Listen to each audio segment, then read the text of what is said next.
el día 24 de mayo de 1976, en la Asociación Gnóstica de la ciudad de San Luis Potosí, estado de San Luis, en la República de México, por el venerable maestro Samael Aún Weor. Voy a hablar hoy sobre los misterios de la vida y de la muerte. Ese es el objetivo claro de esta plática. Vamos a hacer una plena diferenciación entre lo que es la ley del eterno retorno de todas las cosas, la ley de la transmigración de las almas, la ley de la reencarnación, etc.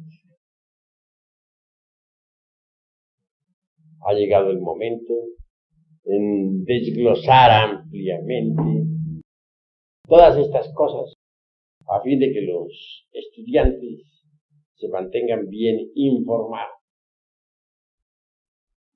Es obvio, lo primero que uno necesita saber en la vida es de dónde viene, para dónde va, cuál es el objeto de la existencia, para qué existimos, por qué existimos, etcétera, etcétera, etcétera.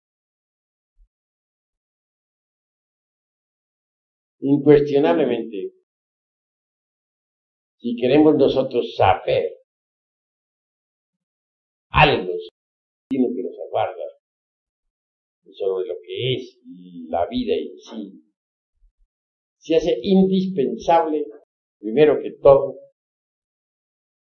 saber qué es lo que somos. Eso es urgente, inaplazable, impostergable. El cuerpo físico en sí mismo no es todo. Un cuerpo está formado por órganos. Cada órgano está compuesto por células. A su vez, cada célula está compuesta por moléculas. Cada molécula por átomos. Si fraccionamos cualquier átomo, liberamos energía. Los átomos en sí mismos se componen de iones que giran alrededor de los electrones, de protones, de neutrones, etcétera, etcétera, etcétera. Todo eso lo sabe la física nuclear. En última instancia, el cuerpo físico se resume en distintos tipos y subtipos de energía. Y eso es interesantísimo. El mismo pensamiento humano es energía. Del neopalium del cerebro salen determinadas ondas que pueden ser registradas sabiamente. Ya sabemos que los científicos miden las ondas mentales con aparatos muy finos y se les cataloga en forma de microvoltios.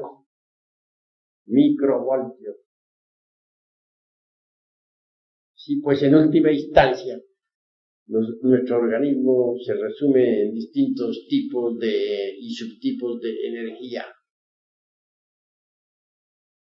La llamada materia no es más que energía condensada. Por eso dijo Arturo Einstein, energía es igual a masa multiplicado por la velocidad de la luz al cuadrado.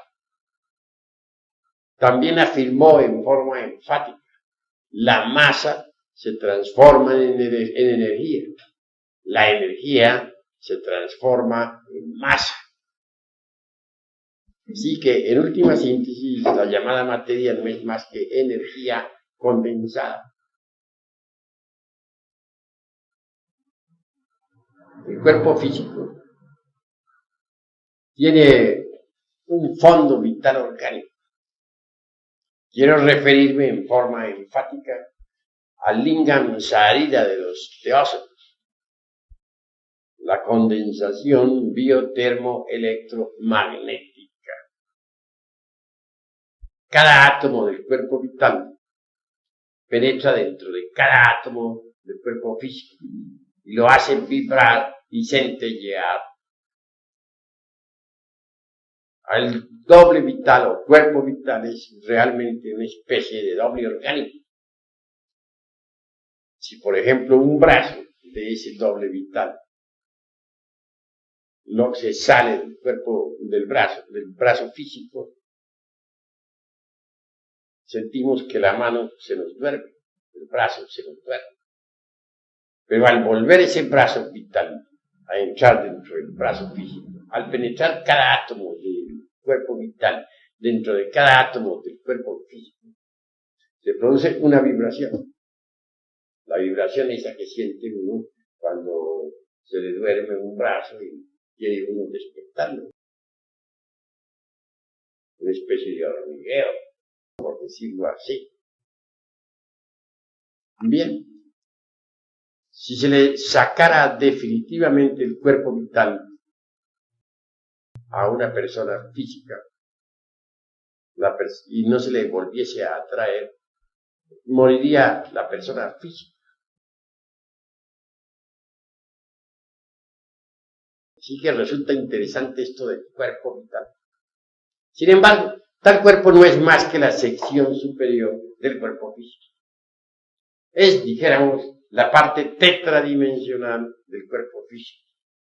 Los vedantinos consideran al cuerpo vital y al físico como un todo, como una unidad. Un poco más allá, pues, de este cuerpo físico con su asiento vital orgánico, tenemos nosotros al ego. En sí mismo el ego es una suma de diversos elementos inhumanos que en nuestro interior cargamos.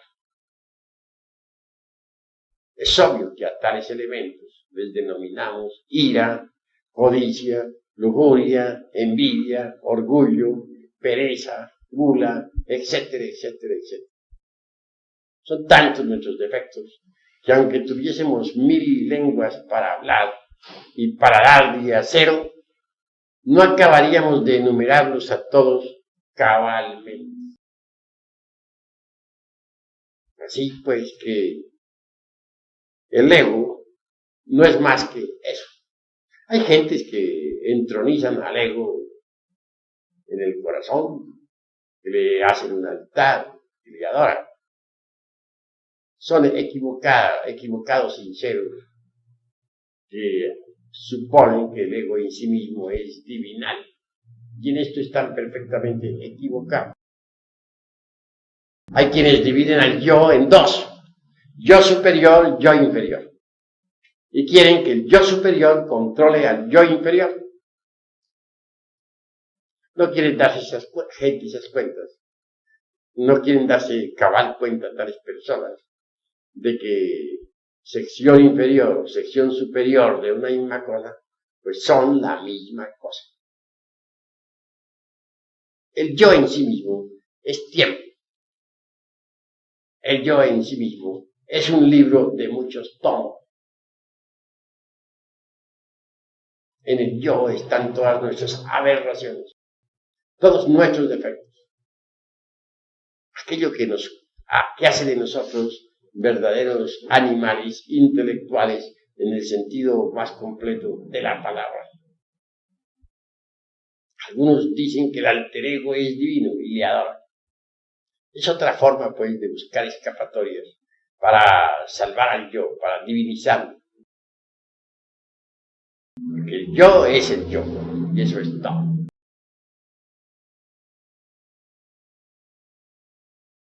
La muerte en sí misma realmente es una resta de quebrados. Terminada la operación matemática, lo único que continúa son los valores. Estos valores son positivos y negativos también. Los hay buenos y malos. La eternidad se los traga, los devora. En la luz astral los valores se atraen y repelen de acuerdo con las leyes de la imantación universal. Los valores son los mismos elementos inhumanos que constituyen el ego. Estos elementos a veces chocan entre sí o simplemente se atraen o repelen. La muerte es el regreso al punto original de partida. Un hombre es lo que es su vida. Si un hombre no trabaja su propia vida, si no trata de modificarla, obviamente está perdiendo el tiempo miserablemente. Y un hombre no es más que eso, lo que es su vida. Nosotros debemos trabajar nuestra propia vida para hacer de ella una obra maestra.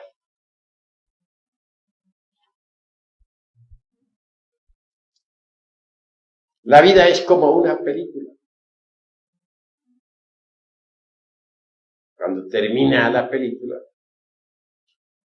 nos la llevamos para la eternidad. En la eternidad revivimos nuestra propia vida que acaba de pasar. Durante los primeros días, el desencarnado, el difunto, suele ver la casa donde murió y hasta habita en ella. Si murió, por ejemplo, de 80 años de edad, seguirá viendo a sus nietos, sentándose a la mesa, etc. Es decir, el ego estará perfectamente convencido de que todavía está vivo. Y no hay nada en la vida que logre convencerlo de lo contrario.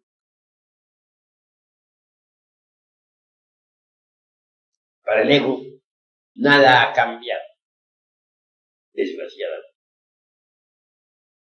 Él ve la vida como siempre. Sentado, por ejemplo, ante la mesa del comedor, pedirá sus alimentos acostumbrados.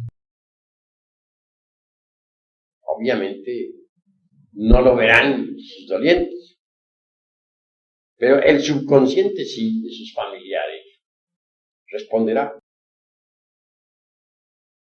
Ese subconsciente pondrá en la mesa los indicados alimentos.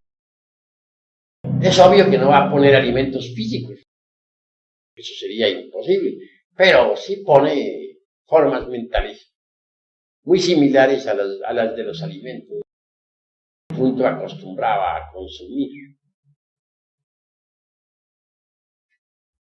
Puede ver un velorio, el desencarnado. Jamás supondría que ese velorio tenga algo que ver con él. Más bien piensa que tal velorio corresponde a alguien que murió, a otra persona. Mas nunca creería que correspondería a él. Se siente tan vivo que ni remotamente sospecha su defunción. Sale a la calle, verá las calles tan absolutamente iguales que nada podría hacerle pensar que ha sucedido algo.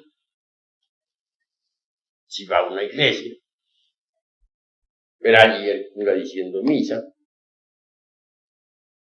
asistirá al rito y muy tranquilo saldrá de la iglesia perfectamente convencido de que está vivo. Nada podría hacerle pensar que ha muerto. Aún más, si alguien le hiciese tamaña afirmación, él sonreiría escéptico, incrédulo. No aceptaría la afirmación que se le hiciese. Tiene que revivir en el mundo astral, el difunto, toda la existencia que acaba de pasar. pero la revive en una forma tan natural y a través del tiempo, que el difunto identificado con la misma, de verdad saborea cada una de las edades de la vida que terminó. Si era de 80 años, por ejemplo, por un tiempo estará acariciando a sus nietos, sentándose a la mesa, acostándose en su consabida cama, etc. Pero a medida que va pasando el tiempo, él va adaptándose a otras circunstancias de su propia existencia. Pronto se sentirá viviendo la edad de los 79 años, o de los 77, o de los 60, etc. Y si vivió en otras casas, si vivió en otra casa a la edad de 60 años, pues se verá viviendo en aquella otra casa. Y dirán lo mismo que dijo. Y hasta su aspecto psicológico asumirá el aspecto que tenía cuando era de 60 años. Y si vivió a la edad de 50 años en otra ciudad, pues a esa edad se verá en esa edad, reviviendo en esa otra casa. Y así sucesivamente, a tiempo que su aspecto psicológico, su fisonomía va transformando, de acuerdo con la edad que tenga que revivir. A la edad de 20 años, tendrá exactamente la fisonomía que tuvo cuando era de 20 años. Y a la edad de 10 años se verá hecho un niño. Cuando llegue el instante, pues, en que haya terminado de revisar su existencia pasada, su vida toda habrá quedado reducida a sumas y restas y operaciones matemáticas. Esto es muy útil para la conciencia. En estas condiciones, el difunto tendrá prácticamente que presentarse, pues, ante los tribunales de la justicia objetiva o de la justicia celestial. Tales tribunales son perfectamente distintos a los de la justicia subjetiva o terrenal. En los tribunales de la justicia objetiva solo reina de verdad la ley y la misericordia. Porque es obvio que al lado de la justicia siempre está la misericordia. 3 caminos se abren ante el difunto. La primera, unas vacaciones en los mundos superiores. Este camino es para gentes que se lo merecen, de verdad. El segundo, pues retornar en forma inmediata o inmediata a una nueva matriz. Tercero, descender en los mundos infiernos hasta la muerte segunda, de que habla el Apocalipsis de San Juan y el Evangelio del Cristo. Obviamente, quienes logran el ascenso a los mundos superiores pasan por una temporada de gran felicidad. Normalmente el alma, o lo que dijéramos la conciencia, se encuentra embotellada entre el yo de la psicología experimental, entre el ego, que como ya les dije a ustedes, es una suma de distintos elementos inhumanos. Mas sucede que aquellos que suben a los mundos superiores abandonan al ego temporalmente. En estos casos el alma, o conciencia, o esencia, o como querramos llamar, sale de entre ese calabozo horrible que es el ego, el yo, para ascender al famoso Tebachán de que nos hablaran los indostales, una región de felicidad inefable en el mundo de la mente superior del universo. Allí se goza de una auténtica felicidad. Allí se encuentran con sus familiares que abandonaron a tiempo. Dijéramos, lo que podríamos decir el alma de ellos. Posteriormente, la conciencia, esencia o alma, o como queramos llamarle, abandona también el mundo de la mente para entrar en el mundo de las causas naturales. El mundo causal es grandioso, maravilloso. En el mundo causal resuenan todas las armonías del universo. Allí se sienten, en verdad, las melodías del infinito. Sucede que en cada planeta hay múltiples sonidos. Todos ellos entre sí sumados dan una nota síntesis, que es la nota clave del planeta. El conjunto de notas claves de cada mundo resuena maravillosamente entre el coral inmenso del espacio estrellado. Y esto produce un gozo inefable en la conciencia de todos aquellos que disfrutan la dicha en el mundo causal. También encontramos en el mundo de las causas naturales a los señores de la ley, los que castigan y premian a los pueblos y a los hombres. Encontramos en el mundo de las causas naturales a los verdaderos hombres, a los hombres causales. Y los hallamos trabajando por la humanidad. Encontramos en el mundo de las causas naturales a los principados, los príncipes de los elementos, los príncipes del fuego, del aire, de las aguas y de la tierra. La vida palpita intensivamente en el mundo de las causas naturales. El mundo causal es precioso en sí mismo. Un azul profundo, intenso, como el de una noche llena de estrellas, iluminada por la luna, resplandece, pues, incesantemente en el mundo de las causas naturales. No quiero decir que no hayan otros colores. Sí los hay, pero el color básico fundamental es el azul intenso, profundo, de una noche luminosa, estrellada. Quienes viven en esa región son felices en el sentido más trascendental de la palabra. Pero todo premio a la larga se agota. Cualquier recompensa tiene un límite.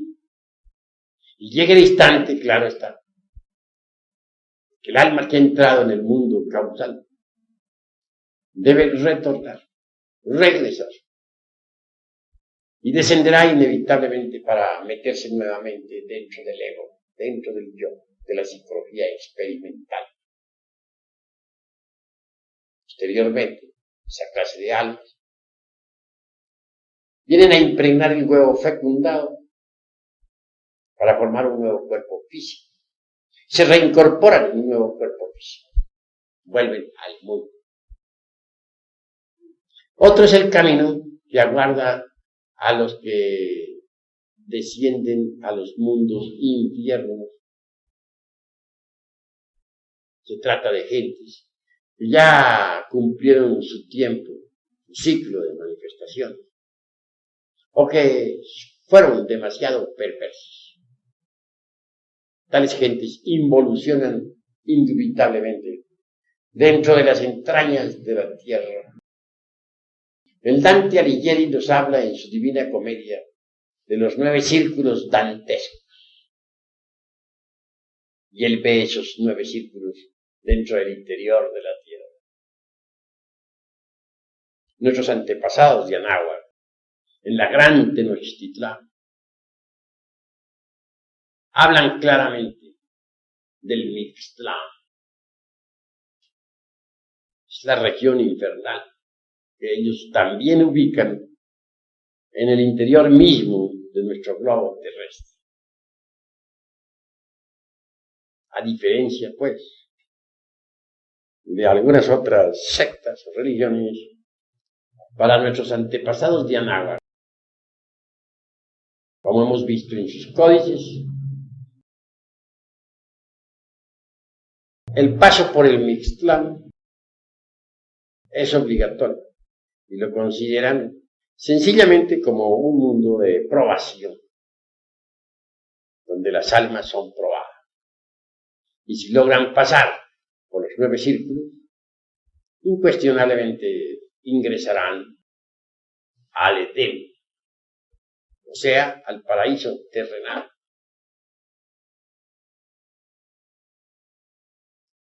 Para los sufis mahometanos, el infierno no es tampoco un lugar de castigo, sino de instrucción para la conciencia y de purificación.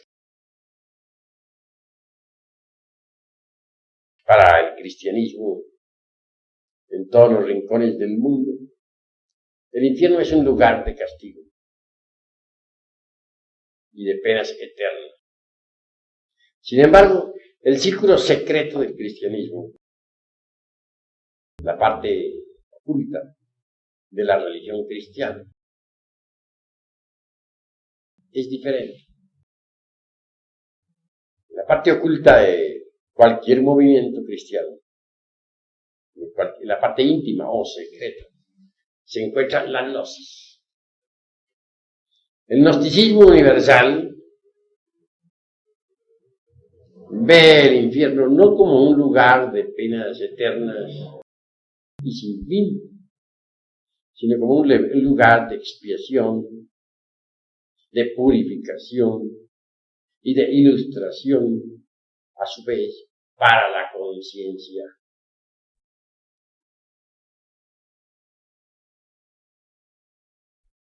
Obviamente, tiene que haber dolor en los mundos infiernos, puesto que la vida es terriblemente densa dentro del interior de la tierra. Y sobre todo en el noveno círculo, donde está ese núcleo, digamos, concreto, de una materia terriblemente dura. Y se sufre lo indecible. En todo caso, quienes ingresan en la involución sumergida del reino mineral, tarde o temprano deben pasar por eso que se llama en el Evangelio crístico la muerte segunda. No hemos pensado jamás en el gnosticismo universal, al estudiar esta cuestión del infierno dantesco, en que no tenga pues un límite el castigo. Consideramos que Dios, siendo eternamente justo, no podría cobrarle a nadie más de lo que debe. Pues toda culpa, por grave que sea, tiene un precio. Pagado su precio, nos parecería absurdo seguir pagando. Aquí mismo, en nuestra justicia terrenal, que no es sino una justicia perfectamente subjetiva, vemos que si un preso entra a la cárcel por tal o cual delito, una vez que pagó su delito, se le da la boleta de libertad. Ni las mismas autoridades terrenales aceptarían que un preso continuara en la cárcel después de haber pagado el delito. Se ha dado casos de presos que se acomodan tanto en la prisión que llegado el día de su salida no han querido salir. Entonces ha habido que sacarlos a la fuerza. Así que toda falta, por muy grave que sea, tiene un precio. Si los jueces terrenales saben esto, ¿cuánto más no lo sabría la justicia divina? Muy grave que haya sido el delito, o los delitos que alguien haya cometido. Pues tienen su precio. Pagado el precio, pues está la boleta de libertad a la orden. Si no fuera así, Dios sería entonces un gran tirano. Y bien sabemos nosotros que al lado de la justicia divina nunca falta la misericordia.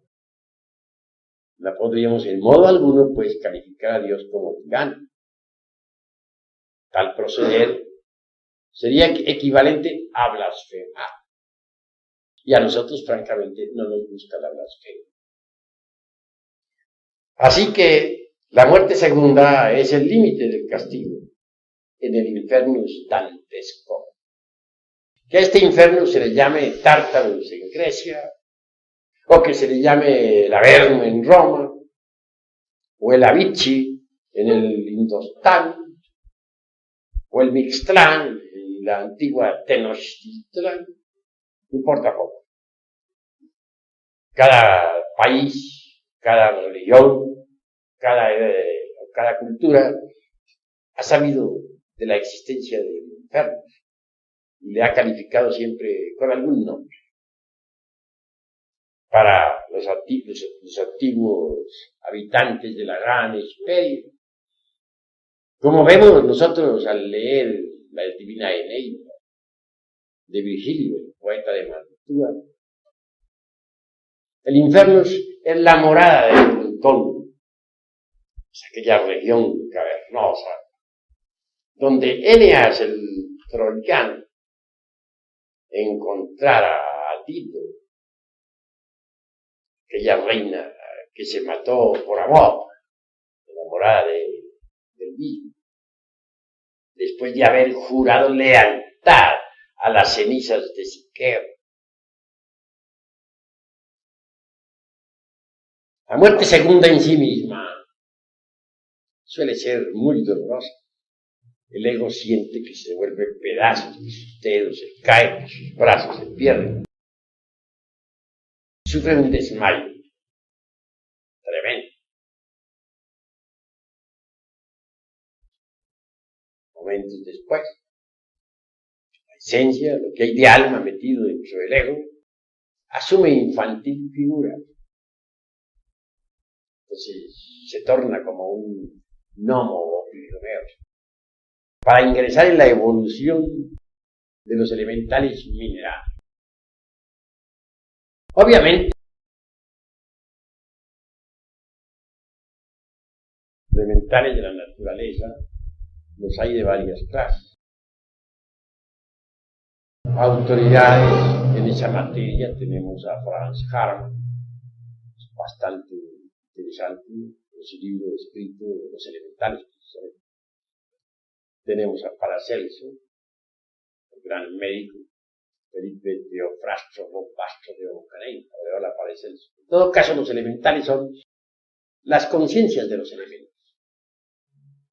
Porque bien sabemos que los elementos del fuego, aire, agua, tierra, no son algo meramente físico, que nos ponen los ignorantes ilustrados, sino más bien, dijéramos,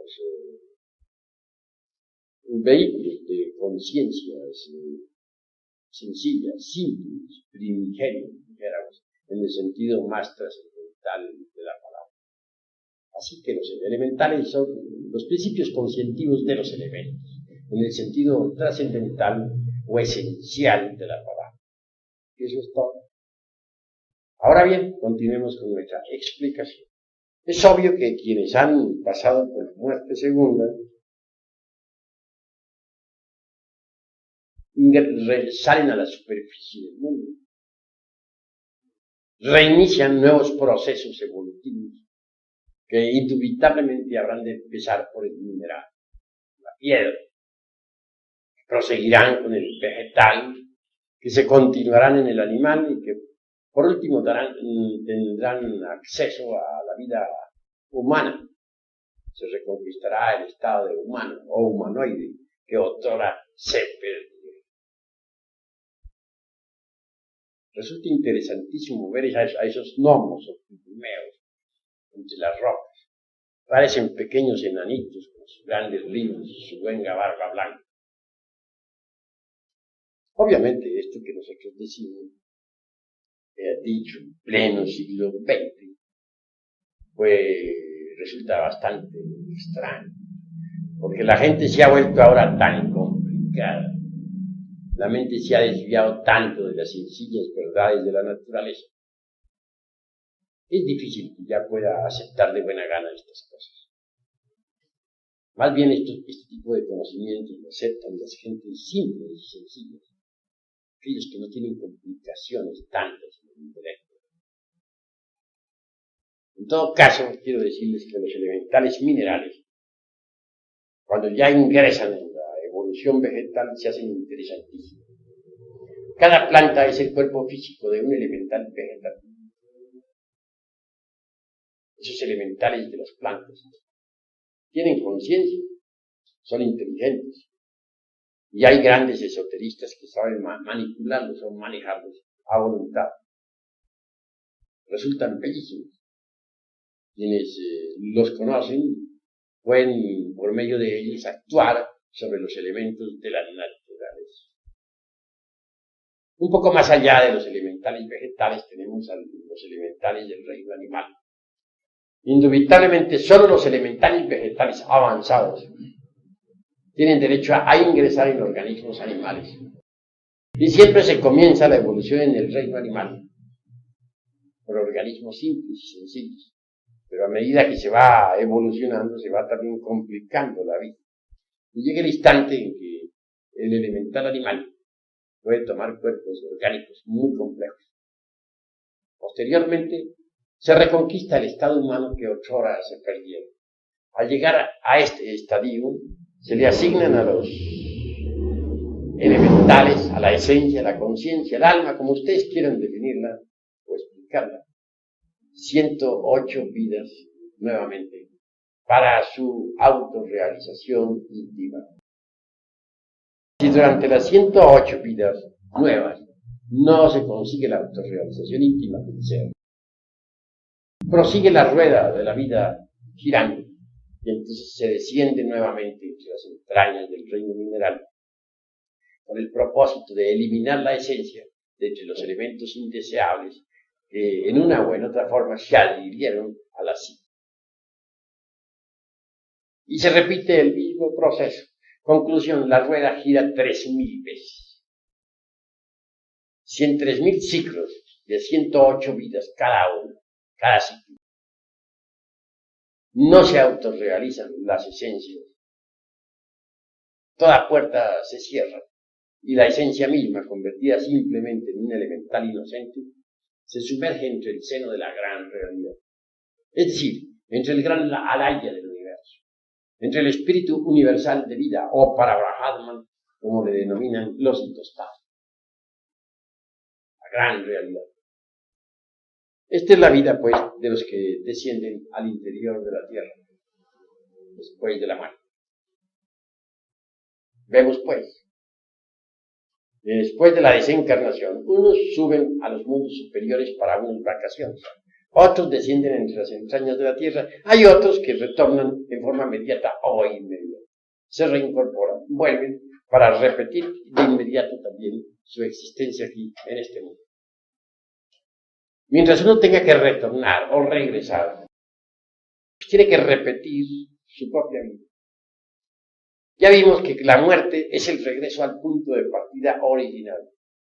Ya les expliqué también que después de la muerte, en la eternidad, en la luz astral, tenemos que revivir la vida que acaba de pasar.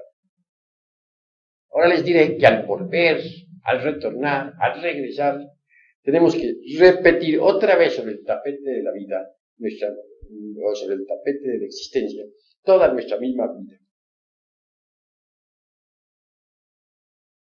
No, en primer caso, mencioné únicamente la ley de la transmigración de las almas, y aquellos que cumplían el ciclo de las 108 existencias, que les tocaba descender entre las entrañas del mundo. Posteriormente, muerto el ego, volverían a evolucionar desde el mineral hasta el hombre. Esa es la doctrina de la transmigración.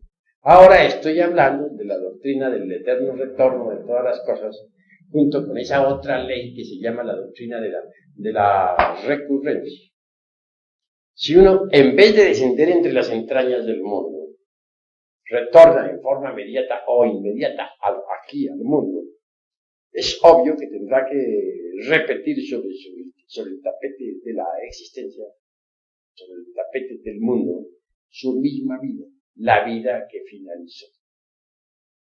Ustedes me dirán que soy demasiado aburridor, ¿no? Todos estamos aquí repitiendo lo que hicimos en la pasada existencia, en el pasado retorno. No hay duda de que sí es tremendamente aburridor, pero los culpables somos nosotros mismos. Porque como ya les he dicho, un hombre es lo que es su vida. Si nosotros no modificamos la vida, tendremos que estarla repitiendo incesantemente. Desencarnamos y volvemos a tomar cuerpo. ¿Para qué? Para repetir lo mismo. Y volvemos a desencarnar para volver a tomar cuerpo y repetir lo mismo. Y llega el día en que tenemos que irnos con nuestra música a otra parte. Tendremos que descender entre las entrañas del mundo hasta la muerte segura. Pero no puede evitar esta repetición. Tal repetición es lo que se conoce la ley de recurrencia. Todo vuelve a ocurrir tal como sucedió. Pero ¿por qué, dirán ustedes? ¿Por qué tiene que repetirse lo mismo? Bueno, esto merece una explicación. Ante todo, quiero que sepan que el yo no es algo meramente autónomo o autoconsciente, o dijéramos muy individual. Ciertamente, el yo es una suma de yos en plural. La psicología común y corriente, la psicología oficial, piensa en el yo como una totalidad. Nosotros pensamos en el yo como una suma de yos, o yoes, para ser más claro. Porque uno es el yo de la ira, otro es el yo de la codicia, otro es el yo de la lujuria, otro es el yo de la envidia, otro es el yo de la pereza, otro es el yo de la gula. Son distintos yoes, no hay un solo yo, sino varios yoes dentro de nuestro organismo. Es obvio que la pluralidad del yo sirve de fundamento, pues, a la doctrina de los muchos, tal como se enseña en el Tíbet oriental. En apoyo de la doctrina de los muchos está el gran Kabir Jesús. Dicen que él sacó del cuerpo de María Magdalena 7 demonios. No hay duda de que se trata de los 7 pecados capitales: ira, codicia, lujuria, envidia, orgullo, pereza, gula. Cada uno de esos 7 es cabeza de legión. Que, como ya les dije, aunque tuviéramos 1000 lenguas para hablar y para dar de acero, no alcanzaríamos a enumerar todos nuestros defectos cabalmente. Y cada defecto es un yo en sí mismo. Así tenemos muchos yoes defectos. Si calificamos de demonios a tales yoes defectos, pues no estamos equivocados. En el Evangelio crístico, al poseso, se le pregunta al poseso por su nombre verdadero. Y contesta: soy Legión, mi verdadero nombre es Legión. Así cada uno de nosotros en el fondo es Legión. Cada yo demonio de la Legión, pues, quiere controlar el cerebro, quiere controlar los 7 centros principales de la máquina orgánica, quiere descollar, subir, trepar al tope de la escalera, hacerse sentir, etc. Cada yo demonio es como una persona dentro de nuestro cuerpo. Si decimos que dentro de nuestra personalidad viven muchas personas, no estamos equivocados. En verdad, así es.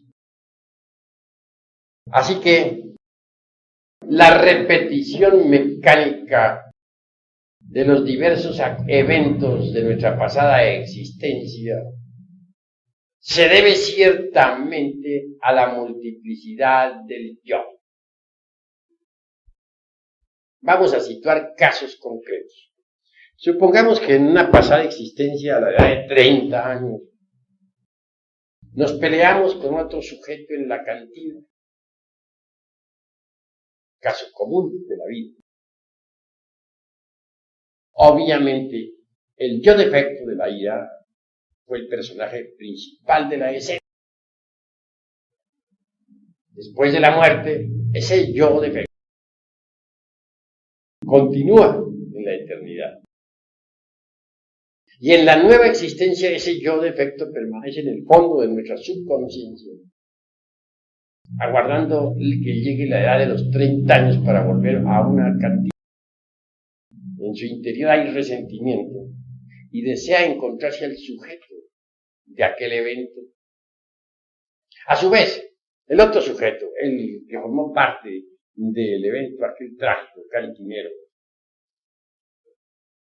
también tiene su yo que quiere vengarse, que permanece en el fondo del subconsciente aguardando el instante de entrar en actividad.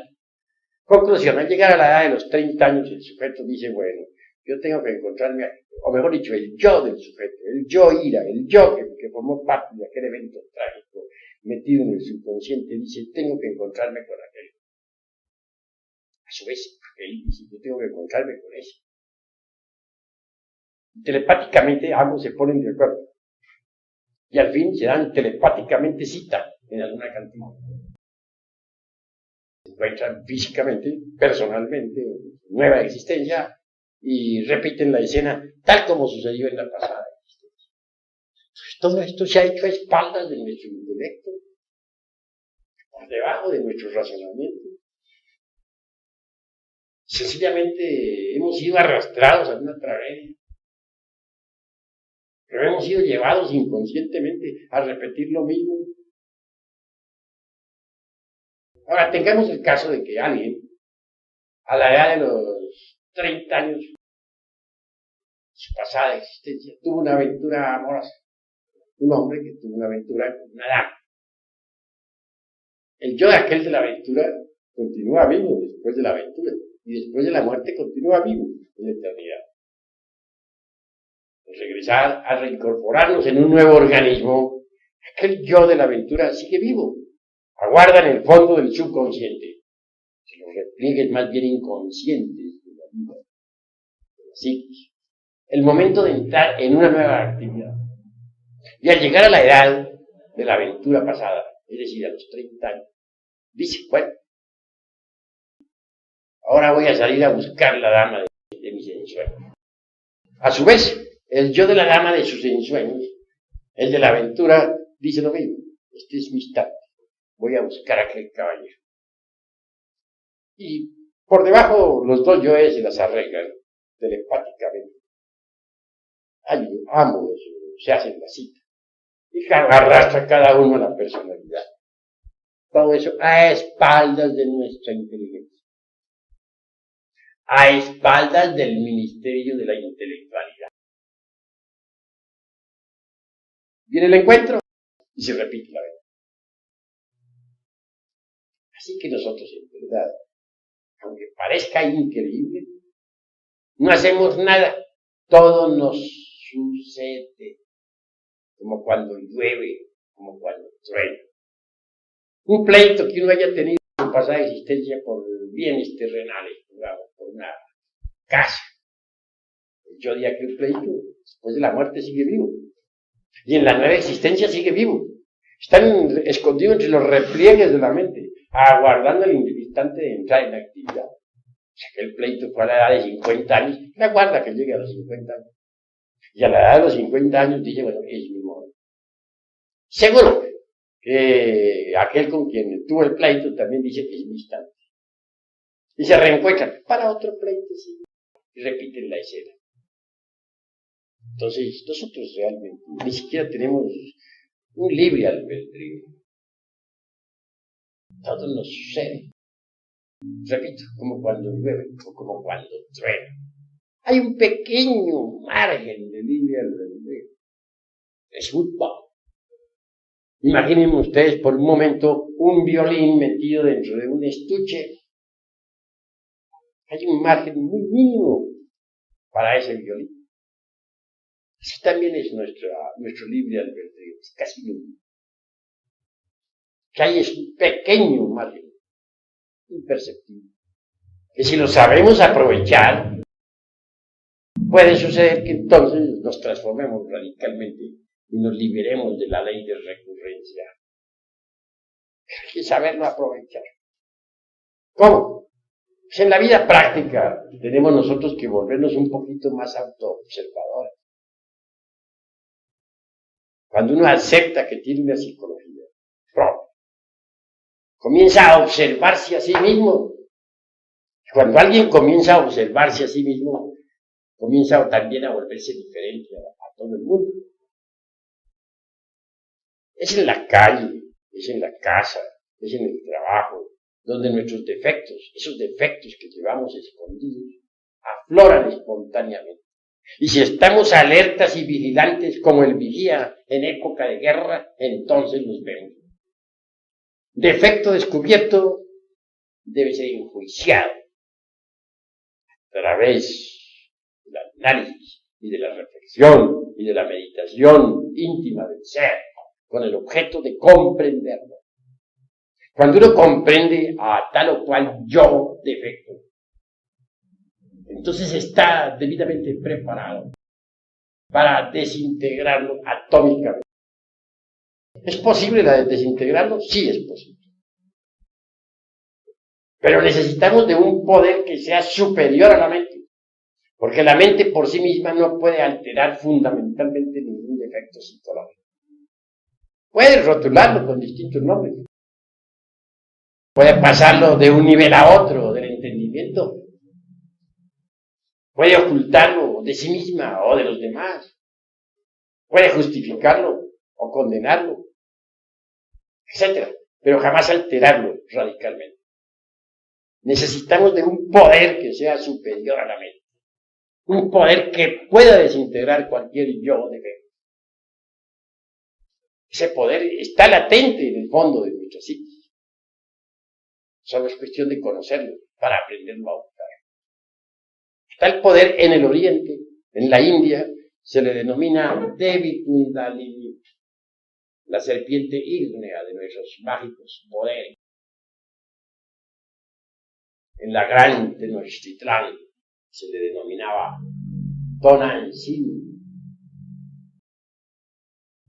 Entre los alquimistas medievales recibe el nombre de Stella Maris, la Virgen del Mar. Entre los hebreos, tal poder recibía el nombre de Adonía. Entre los cretenses se le conocía con el nombre de Cibeles. Entre los egipcios era Isis, Madre Divina, a quien ningún mortal ha levantado el pelo. Entre los cristianos es María, Maya. Es decir, Dios Madre. Hemos pensado nosotros muchas veces en Dios como Padre. Bien vale la pena pensar en Dios como Madre, como amor, como misericordia. Dios Madre habita en el fondo de nuestra psiquis, es decir, está en el ser. Podría decirles que Dios Madre es una parte de nuestro propio ser, pero derivado. Distíngase entre el ser y el yo. El ser y el yo son incompatibles. Son como el agua y el aceite, que no pueden mezclarse. El ser es el ser, y la razón de ser del ser es el mismo ser. El ser es lo que siempre ha sido y lo que siempre será. Es la vida que palpita en cada átomo, como palpita en cada sol. Sí, pues, Dios Madre es una variante de nuestro propio ser. Es nuestro propio ser, pero derivado. Esto significaría que cada cual, o significa de hecho, que cada cual tiene su madre divina particular, individual. Kundalini, le dicen los hindustanos. Estoy de acuerdo con ese término. Considero que nosotros podemos invocar a la Divina Madre Kundalini en meditación profunda, suplicándole entonces desintegre aquel yo defecto que hemos comprendido perfectamente a través de la meditación. La Divina Madre Kundalini procederá y lo desintegrará, lo reducirá a polvareda de polvos. Al desintegrarse un defecto se libera esencia anímica. Pues dentro de cada yo defecto hay cierto porcentaje de esencia anímica embotellada. Pero si se desintegra un defecto, se libera esencia anímica. Y si se desintegra dos defectos, pues se desintegra más esencia anímica. Y si se desintegran todos los defectos psicológicos que cargamos en nuestro interior, entonces liberamos totalmente la conciencia. Una conciencia liberada es una conciencia que despierta. Es una conciencia despierta. Es una conciencia que podrá ver, oír, tocar y palpar los grandes misterios de la vida y de la muerte. Es una conciencia que podrá experimentar por sí misma y en forma directa eso que es lo real, eso que es la verdad, eso que está más allá del cuerpo, de los afectos y de la mente. Cuando a Jesús el gran Pilato le preguntara ¿cuál es la verdad? ¿Qué es la verdad? Guardó silencio.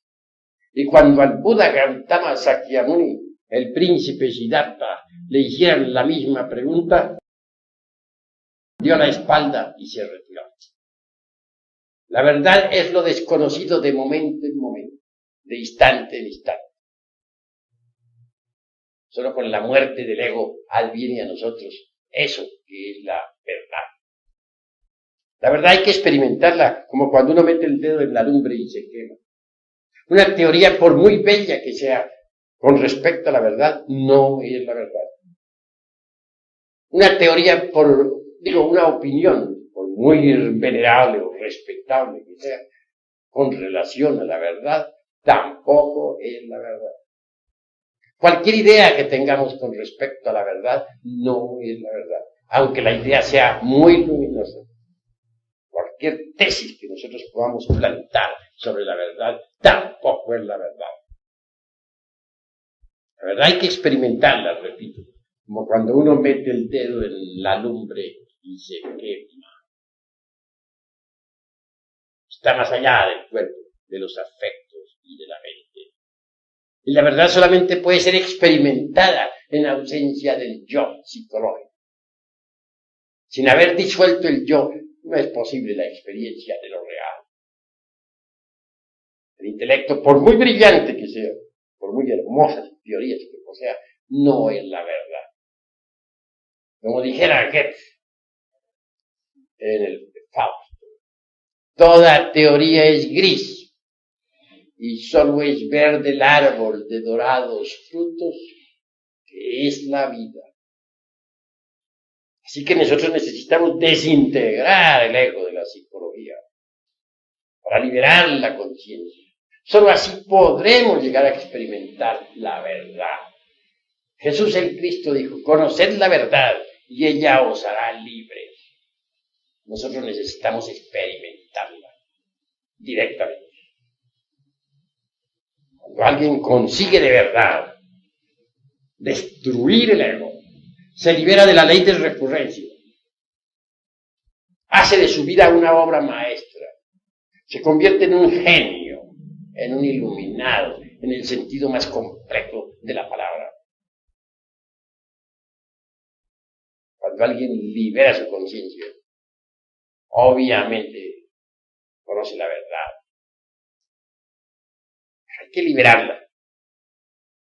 Y no es posible liberarla si no se disuelve el yo de la psicología. Quienes alaban al yo son ególatras por naturaleza y por instinto. Al yo lo alaban los mitómanos, porque son mitómanos. Al yo lo alaban los paranoicos, etc., porque son paranoicos. Los ególatras, porque son ególatras. La vida sobre la faz de la tierra sería distinta si nosotros disolviéramos el ego, el yo. Entonces la conciencia de cada uno de nosotros despierta e iluminada irradiaría amor y habría paz sobre la faz de la tierra. La paz no es cuestión de propagandas, ni de apaciguamientos, ni de ejércitos, ni de propaganda, ni de OEA, ni de ONU, ni de nada por el estilo. La paz es una sustancia que emana del ser, que viene de entre las entrañas mismas de la absoluta. No puede haber paz sobre la faz del mundo. No podrá haber verdadera tranquilidad en todos los rincones de la tierra, en tanto los factores que producen guerras existan en el interior de nosotros. Es claro que mientras dentro de cada uno de nosotros haya discordia, en el mundo habrá discordia. La masa no es más que una extensión del individuo. Lo que es el individuo es la masa, y lo que es la masa es el gobierno, y es el mundo. Si el individuo se transforma, si el individuo elimina de sí mismo los elementos del odio, del egoísmo, de la violencia, de la discordia, etc., si consigue, es decir, destruir el ego para que su conciencia quede libre, solo habrá en él eso que se llama amor.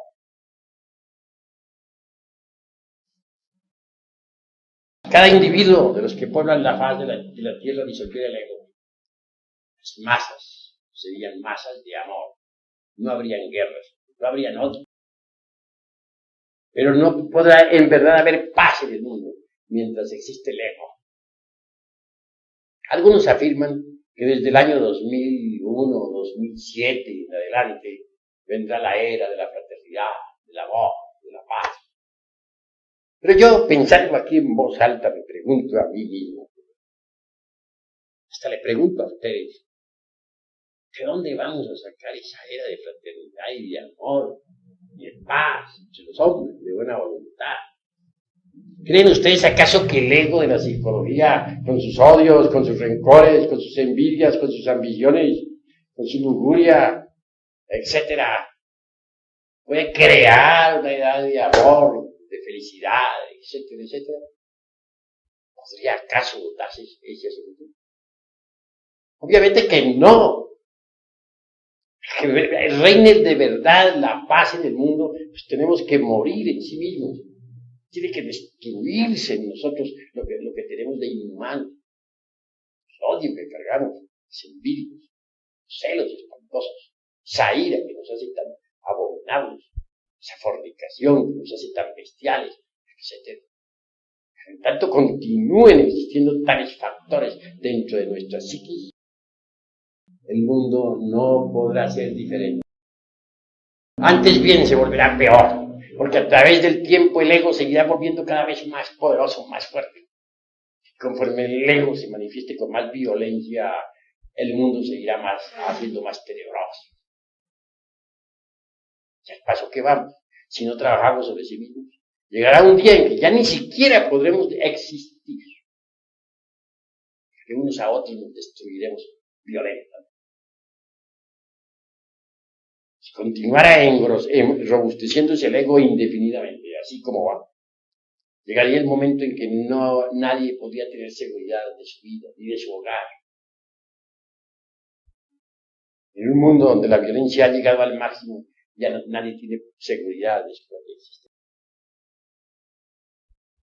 Así creo firmemente que la solución de todos los problemas del mundo está precisamente en la disolución del yo.